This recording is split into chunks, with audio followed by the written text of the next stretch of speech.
গত ভিডিওতে ক্রচেটের কয়েকটা ফুল বানিয়েছিলাম। আজকে ওই ফুলগুলোকে ডেকোরেট করার জন্য বানাবো কয়েকটা পাতা। তো পাতা বানানোর জন্য 12টা আমি চেন নিয়েছি। এরপর প্রথম দুটো ঘর আমি সিঙ্গেল ক্রশে এবং লাস্ট দুটো ঘর সিঙ্গেল ক্রশে, মাঝখানে যে ঘরগুলো আছে ওগুলো আমি ডাবল ক্রশে করেছি।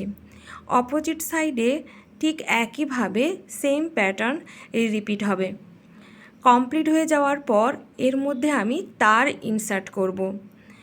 এভাবে তারটাকে ঘুরিয়ে নিয়ে ইনসার্ট করব ক্রচেটের মধ্যে, দিয়ে একই প্যাটার্ন প্রথম দুটো ঘর সিঙ্গেল ক্রশে, লাস্ট দুটো ঘর সিঙ্গেল ক্রশে, মাঝখানের ঘরগুলো ডাবল ক্রশে।